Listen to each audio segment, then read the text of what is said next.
How to turn off PS5 controller. There are two ways of doing this, one by using this home screen of your PlayStation 5 console, and the other one by using the controller just by itself.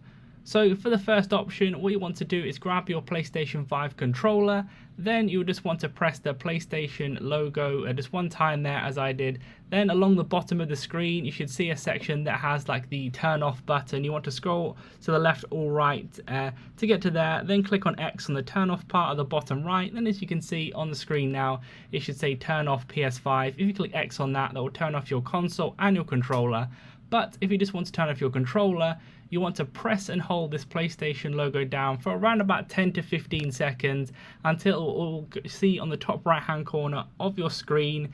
It should say something that looks a bit like this, where it says DualSense wireless controller disconnected. That's when you know it's done, and as well on your controller there'll be no blue light there. That's when you know it's done. Leave a like on the video if it helped and subscribe for more helpful videos.